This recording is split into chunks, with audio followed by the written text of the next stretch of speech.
Saudara, polisi sudah menetapkan Yuda Arfandi sebagai tersangka kasus kematian anak Raden Ardante setelah bukti rekaman CCTV kolam renang akhirnya terkuak. Lalu apa sebenarnya motif pelaku menghabisi nyawa Dante yang tak lain merupakan anak dari kekasihnya ini? Alhamdulillah sekarang pelaku sudah ketangkap. Jadi ya dari kemarin kita tuh diam aja bukan berarti aku nggak ngapa-ngapain gitu. Oke. Memuat adegan yang kurang lebih di mana korban ini dibenamkan kepalanya kurang lebih sebanyak 12 kali. Teka-teki kasus pembunuhan anak artis Tiasmara Raden Ardante perlahan terkuak. Polisi akhirnya menetapkan Yuda Arfandi sebagai tersangka penyebab kematian anak berusia 6 tahun itu. Yuda Arfandi yang juga pacar dari ibu korban terlihat dalam rekaman CCTV berupaya menenggelamkan Dante sebanyak 12 kali. Namun demikian tersangka mengaku menyelamkan korban dengan tujuan latihan pernapasan. Menurut Direktur Kriminal Umum Polda Metro Jaya, Kombes Wirasatya Triputra, seperti yang kami kutip dari Kompas.com, tersangka mengaku berenang di air selama 2,5 jam dan diduga menyelamkan korban bertujuan latihan pernapasan. Pakar hukum pidana Jamin Ginting mengatakan polisi akan menggali detail motif apakah ada pertengkaran sebelumnya atau orang lain yang menginginkan korban terbunuh. Ini adalah dasar untuk melihat delik hukumnya, apakah pembunuhan berencana atau kelalaian yang menyebabkan kematian.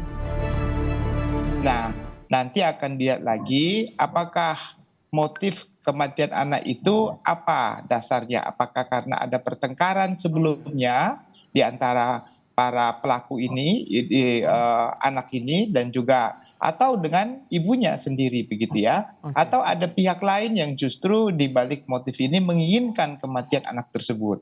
Jadi hal-hal inilah yang akan digali oleh penyidik untuk menentukan kalau memang ada pertengkaran, ada orang lain yang menginginkan kematian anak ini, maka itu sudah masuk dalam konteks perencanaan. Nah, awalnya kasus kematian Dante hanyalah kasus anak tenggelam. Namun kini berubah menjadi pembunuhan berencana usai bukti rekaman CCTV kolam renang menjadi alat bukti yang menguak kebenaran kasus ini. Tim Liputan, Kompas TV.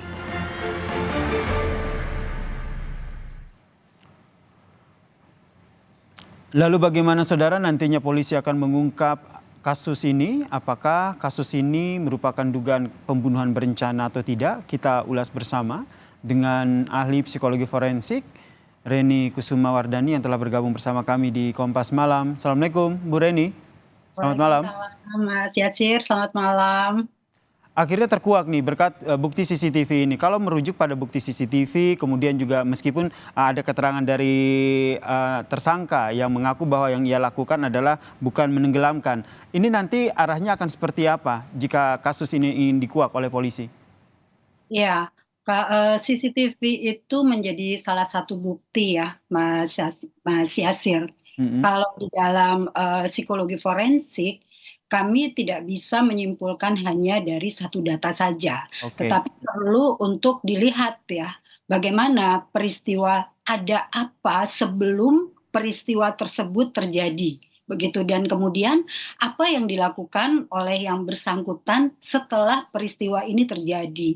Ini merupakan data yang juga perlu untuk dianalisis. Di samping kita juga perlu untuk mengetahui sebetulnya tersangka ini memiliki kepribadian seperti apa, track record kehidupannya bagaimana, apakah memang orang yang cenderung mampu melakukan perilaku agresif ya, apalagi terhadap anak-anak yang tentunya merupakan individu yang tidak mampu membela diri. Nah, ini kita perlu ada data-data lebih lanjut, tidak cukup hanya dari CCTV. Tapi CCTV ini menunjukkan bahwa TKP-nya itu memang TKP yang berisiko. ya. Jadi kolam renang ini kan memang sangat mungkin ya terjadi banyak risiko. Nah, apakah memang sudah dipilih ini sebagai TKP sehingga mampu mengaburkan sesuatu yang sebetulnya sudah diniatkan?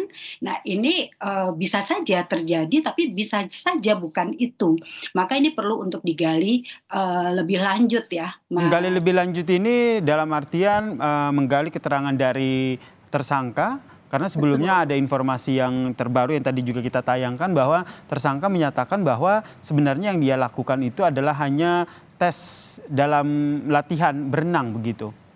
Ya, setiap orang di dalam keadaan terdesak, apalagi terlibat masalah hukum sebagai tersangka, pasti akan berupaya sedemikian rupa mencari alibi ya, mencari alasan, mencari pembenaran terhadap perilakunya dalam rangka mengurangi atau syukur-syukur bisa membebaskan gitu. Jadi saya rasa ini merupakan upaya dari yang bersangkutan ya untuk bisa dipahami seolah yang dilakukan adalah melatih pernafasan. Tentunya di sini perlu investigasi lebih lanjut. Apakah betul orang melatih berenang anak-anak usia 6 tahun begitu ya, harus dilelep-lelepkan seperti itu, ditenggelamkan seperti itu.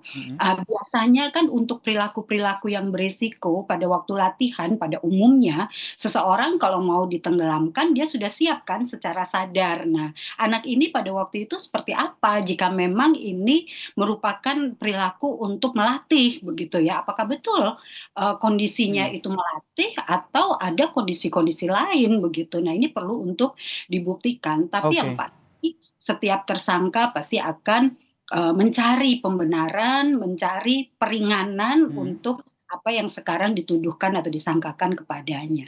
Yang kini juga masih tengah digali adalah sebenarnya apa motif dibalik kasus ini. Dari kacamata psikologi forensik untuk menggali motif, hal apa saja yang nantinya akan menjadi pendekatan dari polisi? Ya, psikologi ini kan mempelajari tentang perilaku ya, baik perilaku yang kasat mata, dia menenggelamkan anak tersebut hingga tidak berdaya dan dibiarkan hingga meninggal dunia. Ini ada perilaku tidak kasat mata. Perilaku tidak kasat mata ini apa yang dia pikir, apa yang dia rasakan, apa yang menjadi niat atau motif.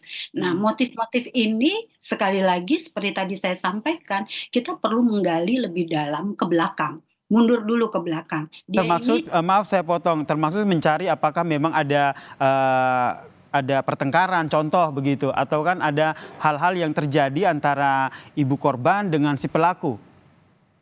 Kemungkinan-kemungkinan itu bisa saja terjadi, tapi kalau misalkan ada pertengkaran dengan ibu korban, apakah kemudian ibu korban logikanya ya membiarkan anak ini pergi dengan orang yang sedang bertengkar dengan dirinya? Nah, ini kan juga kita perlu untuk merelasikan secara fair ya terhadap semua pihak begitu.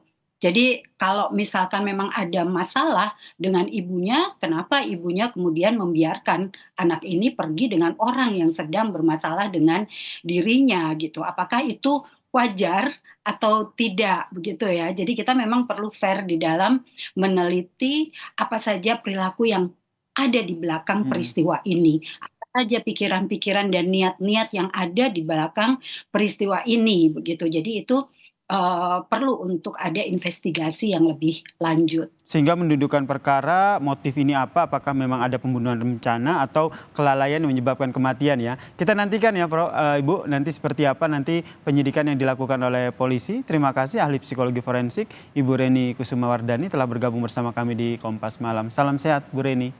Salam sehat Mas Yasir.